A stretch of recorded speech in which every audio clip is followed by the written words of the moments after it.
Concurseriano e concurseriana do meu Brasil, voltamos novamente. Hoje vamos apresentar a nossa aula 3 da Lei Orgânica do município aí de Vitória da Conquista, beleza?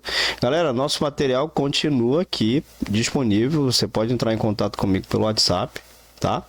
Você tem aí, ó, 34 questões da história e geografia de Vitória da Conquista, você tem 23 questões da Lei de Plano de Cargos e Carreiras, você tem 50 questões do Estatuto do Servidor, que é o regime jurídico, né, do servidor, você tem 94 questões da Lei Orgânica para você poder treinar, e tem também aqui, ó, 50 questões de informática e 50 também de português, beleza? Você pode comprar isso aí tudo num combão, né? A gente faz um combão aqui e aí você consegue adquirir esse material. Esse material é em PDF, tá? Você pode imprimir ele se você quiser, tá?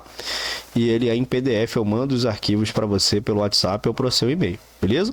Valor super simbólico, valor super tranquilo e tranquilão, beleza? Então, vamos dar continuidade, a gente vai começar a nossa aula 3 da Lei Orgânica de Vitória de la Conquista, beleza? Então vamos continuar da onde a gente parou, lembrando que eu vou dar uma pulada aqui nos artigos para a gente dinamizar o estudo e o estudo ser, né, muito mais eficaz. A gente geralmente coloca os assuntos mais cobrados em prova, beleza?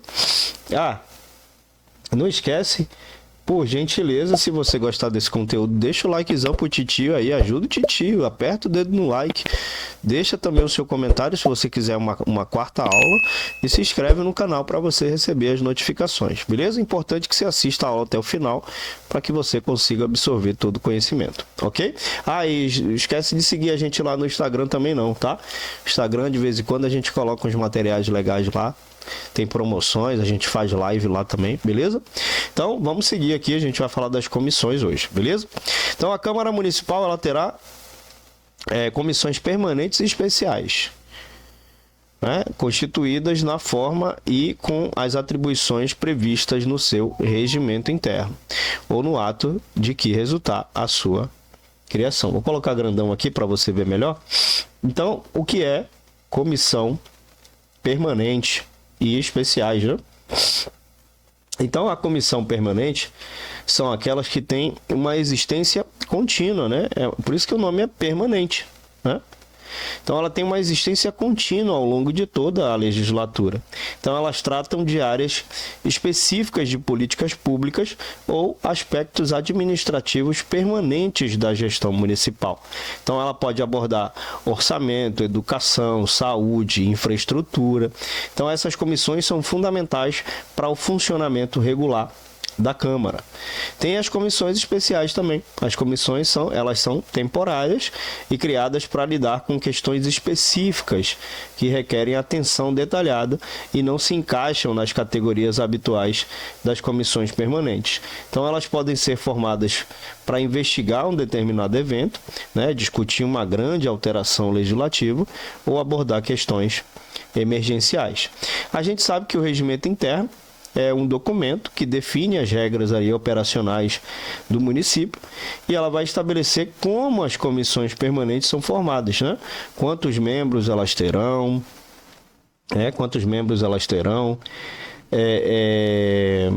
quem pode ser membro, né? Como os membros são escolhidos, geralmente ali por votação entre os vereadores, né?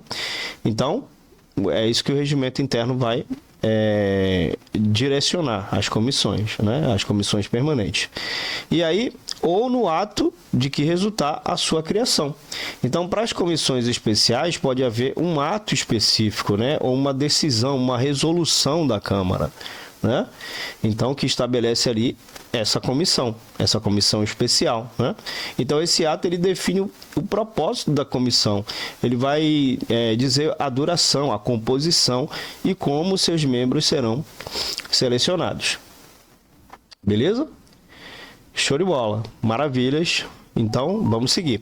Aqui no parágrafo 1, em cada comissão será assegurada, tanto quanto possível, a representação proporcional dos partidos ou dos blocos parlamentares que participam da Câmara, né? Conforme prevista, conforme permitida, né? Conforme permita o número de vereadores que os integrarem.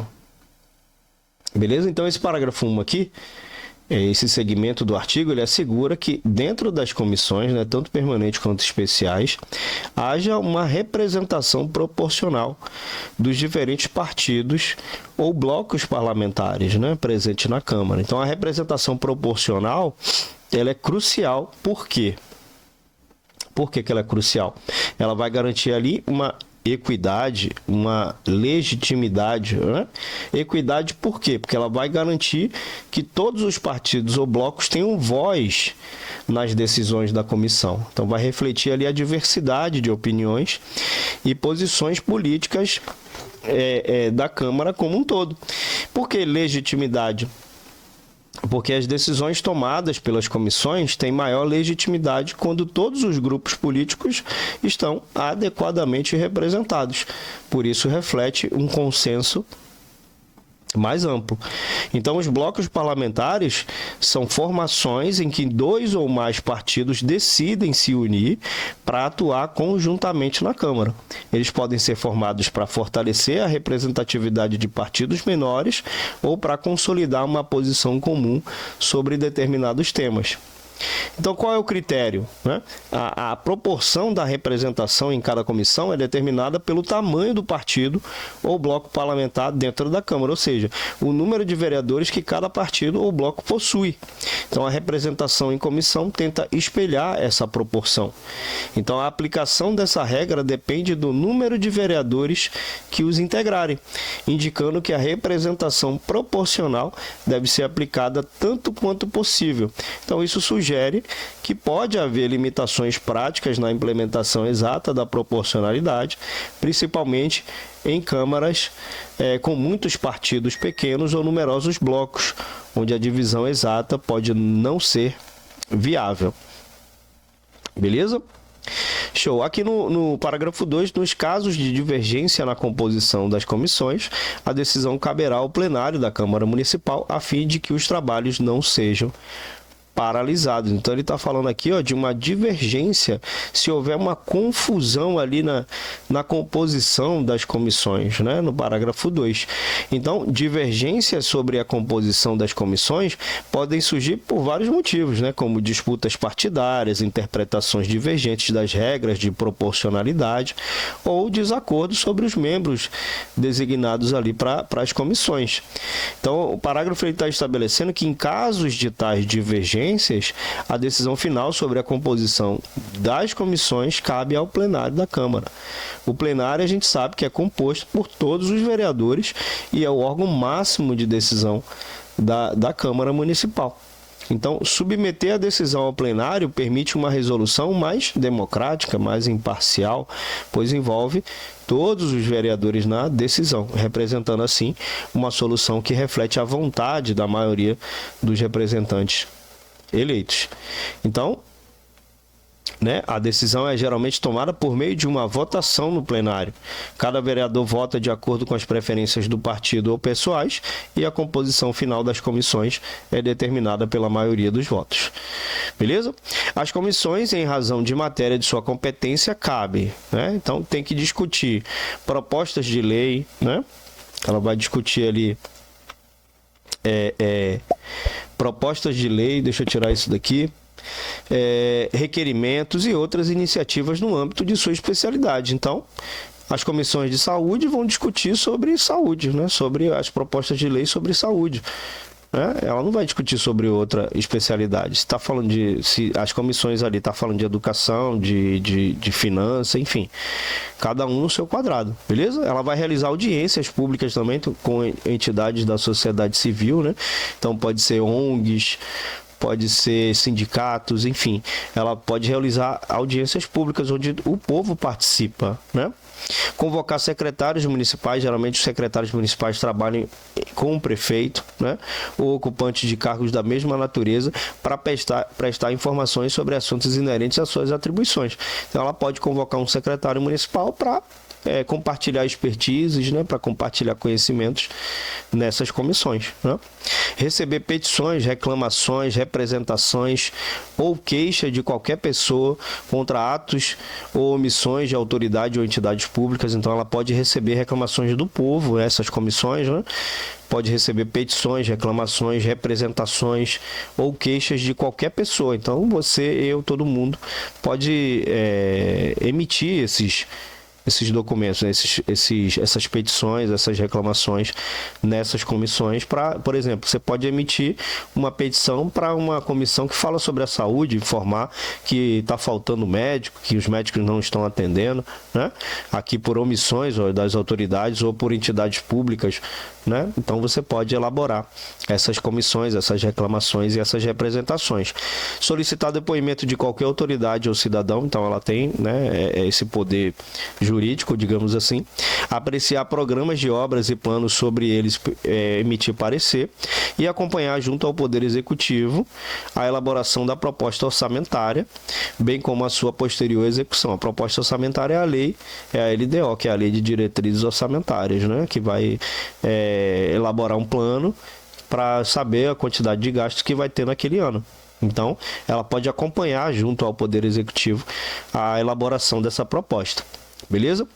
As comissões especiais de inquérito, que a gente chama aqui, né, de SEI, mas a gente pode chamar também de CPI, né, que são as comissões parlamentares de inquérito. Serão criadas pela Câmara Municipal mediante requerimento de 1/3, grave isso daqui no seu coração, de 1/3 de seus membros ou de qualquer vereador para apurar fato determinado e por prazo certo, sendo as suas conclusões encaminhadas ao Ministério Público. Então ela pode fazer essas comissões especiais e aí as suas conclusões vai ser encaminhada para o MP, que é o Ministério Público, se a natureza do caso exigir, né, para a promoção da responsabilidade civil ou criminal dos infratores. Então ela pode abrir ali como se fosse um tribunal interno, né, da Câmara. Então ela pode levantar, pegar testemunha, enfim, ela pode fazer ali um pequeno tribunal. Caso não resolva ali, se resolva na esfera criminal, ela encaminha para o Ministério Público. Beleza? Maravilhas. Então aqui no parágrafo ele vai dizer que no caso de requerimento formulado por vereador será necessário deliberação do plenário. Então tem que ter ali o plenário, né, todos os vereadores, a requerimento formulado por vereador, né, no caso do requerimento formulado por vereador será necessária a deliberação do plenário. As comissões especiais de inquérito terão poderes de investigação própria, que ele está falando, das autoridades judiciais, além de outros previstos no regimento interno da Câmara Municipal. Então ela tem os poderes de investigação próprios, tá? Como eu havia falado. Qualquer entidade da sociedade civil poderá solicitar ao presidente da Câmara que lhe permita emitir conceitos ou opiniões junto às comissões sobre projetos que nelas se encontrem para estudos. Beleza? Então aqui a gente vai dar uma pulada, a gente vai falar aqui embaixo. Aqui vai falar da competência do presidente da Câmara, além de outras atribuições estabelecidas no regimento interno. Eu vou dar uma lida rápida, porque isso aqui às vezes cai em prova, tá? E é bom você saber quais são, né, as atribuições do presidente da Câmara. Então eu não vou explicar tudo com muitos detalhes, porque senão vai ficar muita informação. O que cai na prova é a letra da lei. A gente só explica para você ficar, né, com o entendimento ficar melhor. Beleza? Então ele vai representar a Câmara Municipal. O presidente da Câmara vai representar a Câmara Municipal. Ele é o manda-chuva da Câmara Municipal, né? Ele vai dirigir, executar e disciplinar os trabalhos legislativos e administrativos da Câmara, né? Ele vai interpretar e fazer cumprir o regimento interno. que é a lei interna da Câmara, né? Promulgar as resoluções e decretos legislativos, a gente ainda vai chegar nessa parte nessa aula, a gente vai entender o que é resolução, decreto, leis ordinárias, enfim. Bem como as leis que receberem sanções tácitas. Sanções tácitas, sanção tácita é quando o prefeito, o silêncio do prefeito por mais de 15 dias úteis equivale a ele bater o martelo, né? Se o prefeito ficar em silêncio durante 15 dias úteis, equivale a... É como se dissesse assim, quem cala consente, né? Para você entender melhor. Então, sanção tácita é mais ou menos isso. O silêncio do prefeito significa que é uma ação de fazer, né? E aqueles cujo veto tenha sido rejeitado pelo plenário e que não tenham sido promulgados pelo prefeito municipal. Beleza? Ele também pode fazer publicar os atos da mesa. A mesa a gente já explicou, né? Bem como as resoluções, os decretos legislativos e as leis por ele promulgadas. Ele também pode declarar extinto o mandato do prefeito, né? Ele pode, né, de acordo com a investigação, ele pode, né, declarar extinto, ou seja, o presidente da Câmara praticamente é o que manda em tudo no município, né? Do vice e dos vereadores, nos casos previstos em lei, tá? Apresentar ao plenário até o dia 20 de cada mês, lembrar todas essas datas aqui, marque no seu coração, marque no seu material, o balanço relativo aos recursos recebidos e às despesas realizadas no mês anterior, que a gente chama de balancete, né? Para quem trabalha com contabilidade. Então, até o dia 20 de cada mês, o balanço relativo aos recursos recebidos e às despesas. Então, o que entrou e o que saiu, né?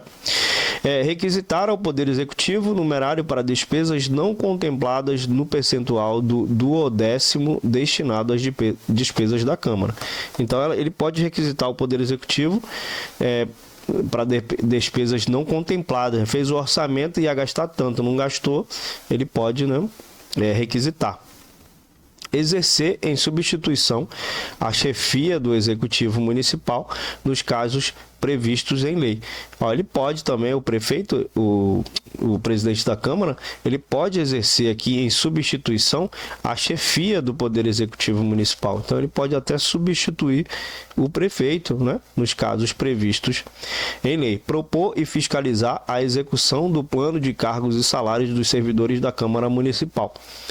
Inclusive, essa aula tem aqui no canal também, ó, que existe uma lei, né, de planos de cargos e salários.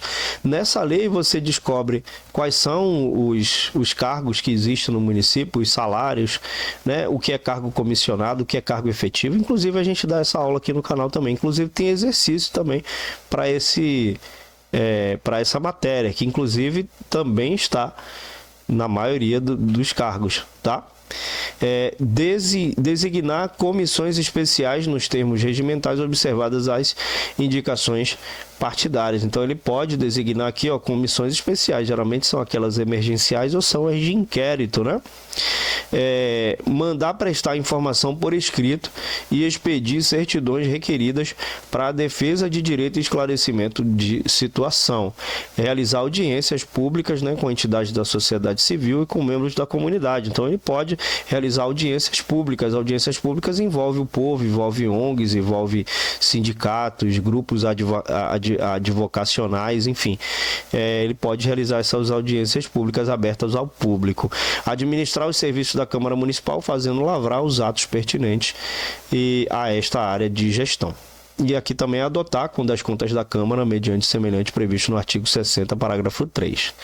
Beleza? Aí a gente vai dar uma pulada aqui, porque aqui embaixo, lembrando que eu estou dando uma pulada, mas é para os senhoritos e as senhoritas lerem a lei orgânica inteira, né?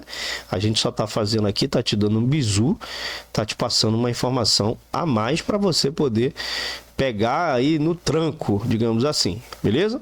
Então a gente dá esse empurrão aí para você. Aqui a gente vai falar das licenças, né? Mas tem um assunto aqui que é legal, o processo legislativo, artigo 41. Nesse aqui eu vou usar um pouco mais de critério para poder falar, para explicar melhor, né?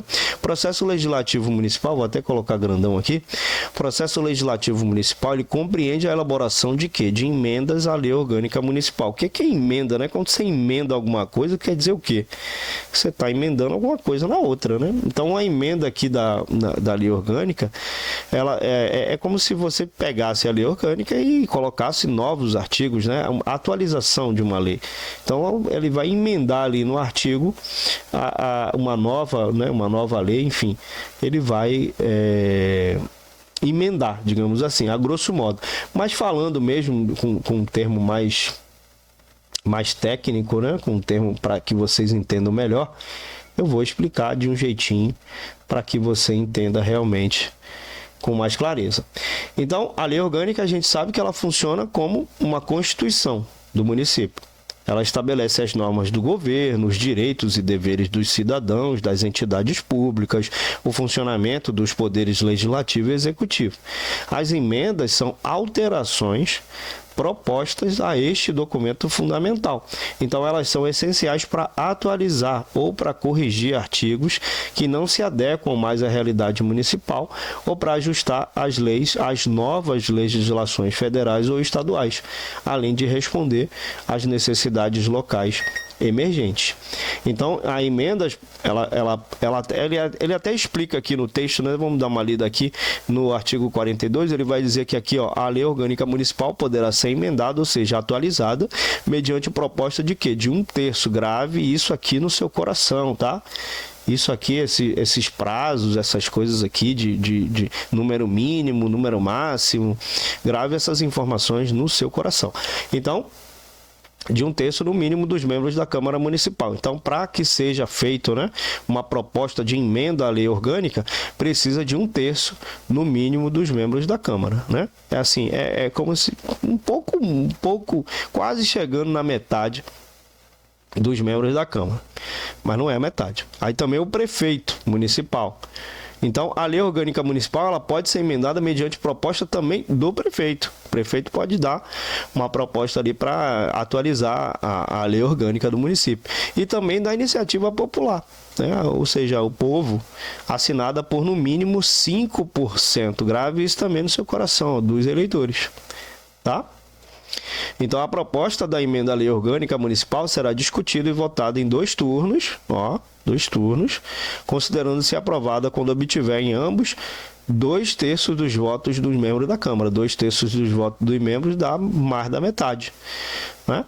Porque a metade é 1,5, né? 1,5 não dá para fazer, porque até dá, né? Se você for colocar, tem 10 vereadores, 1,5, né, de 1/3, de 3/3 é a metade, então dá 5. Então aqui são 2/3, ou seja, um pouco mais da metade. Então se tem 10 vereadores, acho que 8, por exemplo, vamos colocar 8.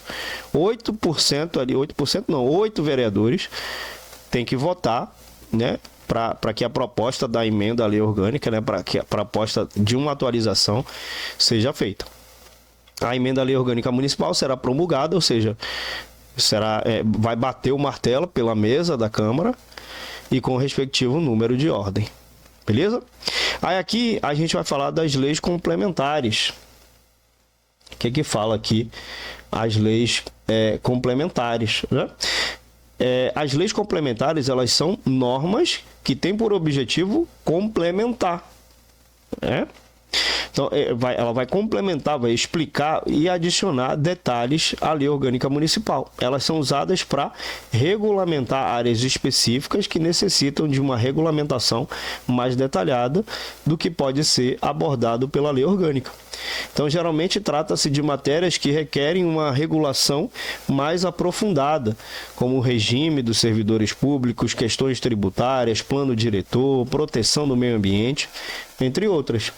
Então, a iniciativa da lei complementar pode partir dos vereadores, do prefeito, ou em algumas situações da iniciativa popular, dependendo do que determinar a lei orgânica.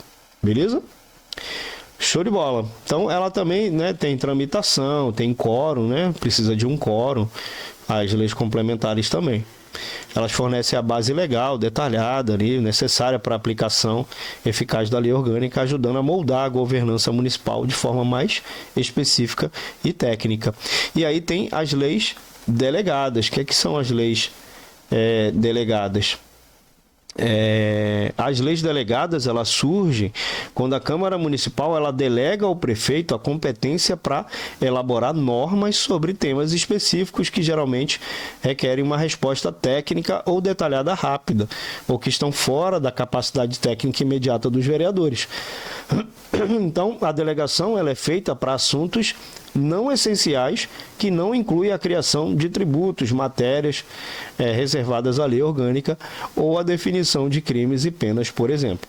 Então, o processo geralmente, existe também um processo que ele começa com um pedido do Executivo para que a Câmara delegue a ele a autoridade para elaborar a legislação sobre um assunto específico. Esse pedido deve ser acompanhado de uma justificativa detalhada. Então, a Câmara Municipal ela vai avaliar o pedido, se considerar apropriado, aprova uma resolução que autoriza a delegação e essa resolução define o escopo da delegação, incluindo ali os temas específicos e os limites dentro dos quais o Executivo pode legislar. Então, uma vez concedida a delegação, o prefeito elabora a lei dentro dos parâmetros estabelecidos e a publica. A lei delegada ela entra em vigor após sua publicação, a menos que a Câmara estipule um procedimento específico de revisão posterior. Beleza? Ok. Então, falando um pouco mais da lei delegada também, as leis delegadas, elas podem ser um instrumento eficaz para lidar com questões que exigem uma resposta mais rápida, beleza? Show. Aí tem as leis ordinárias, As leis ordinárias que não tem nada a ver ali com o compadre Washington, Ordinária, não tem nada a ver, tá? As leis ordinárias, elas são utilizadas para regular a maior parte dos assuntos que não exigem uma regulamentação por leis complementares ou que não sejam especificamente reservados a outros tipos de lei. Então, elas podem abordar temas como educação, saúde, trânsito, uso do solo, serviços públicos, proteção ao meio ambiente e muito mais. Ao contrário das leis complementares, que muitas vezes requerem um quórum especial para aprovação devido à sua natureza, mais estrutural ou impactante, as leis ordinárias são aprovadas por um processo mais simples, sendo a principal forma de legislação para a administração municipal cotidiana. Então, a iniciativa para a proposição de leis ordinárias pode partir também dos vereadores, do prefeito, Vai ter ali uma discussão, uma votação e uma aprovação. Então, para ser aprovado, as leis ordinárias normalmente necessitam apenas da maioria simples dos votos. Então, o número maior de votos a favor do que contra entre os vereadores presentes na sessão. Então, as leis ordinárias são cruciais para o funcionamento ordenado e eficaz do município. Vai estabelecer ali as normas, as diretrizes que regulam a vida diária dos cidadãos. Ela tem uma flexibilidade, um dinamismo, uma acessibilidade, uma transparência. Então, o processo de criação das leis ordinárias é geralmente direto, o que promove a transparência, permite a participação cidadã, seja através de audiências públicas, consultas ou outras formas de engajamento político. E aí tem as medidas provisórias. Então, o uso de medidas provisórias por governos municipais é raro e controverso, às vezes. Então, o uso de medidas provisórias é uma prerrogativa do presidente da República, o que significa que municípios normalmente não têm autoridade para emitir instrumentos semelhantes sem uma previsão expressa em sua lei orgânica que esteja em conformidade com a Constituição e as leis do país. Então, para que o município possa adotar uma medida provisória, sua lei orgânica teria que prever esse mecanismo de forma clara, o que poderia levantar questões de constitucionalidade e adequação à estrutura jurídica do país. Então, caso permitidas, tais medidas teriam efeito imediato, mas seriam temporárias, permanecendo em vigor até que uma lei definitiva fosse aprovada pela Câmara Municipal, ou até que o prazo de validade expirasse. Então, seriam aplicáveis somente em casos de extrema urgência e relevante interesse público, seguindo o modelo federal da aplicação para lidar com situações que não podem esperar pelo processo legislativo regular. Então, como no sistema federal, qualquer medida provisória adotada em nível municipal precisaria posteriormente ser confirmada pela Câmara Municipal para se tornar uma lei permanente. Então, a adoção de medidas provisórias em nível municipal poderia gerar debates significativos sobre a separação de poderes e autonomia do Legislativo Municipal. Beleza? Aí tem os decretos legislativos, né? Os decretos legislativos, eles são utilizados para regular assuntos específicos que estão sobre a competência exclusiva do Legislativo Municipal. Então, isso pode incluir desde a aprovação de contas do Executivo até questões relacionadas a tratados internacionais, concessões de serviços públicos e outras matérias que não entram no escopo das leis ordinárias ou complementares.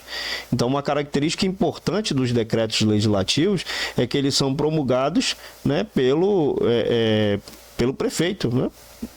Na verdade, pela presidente da Câmara Municipal, não necessitando da sanção ou veto do prefeito. Isso confere ao Legislativo uma autonomia significativa na gestão de suas próprias regulamentações e decisões. Então, a iniciativa dos decretos legislativos podem partir de qualquer vereador ou comissão da Câmara e, em certos casos, dependendo da lei orgânica, podem também ser provocada por demanda popular.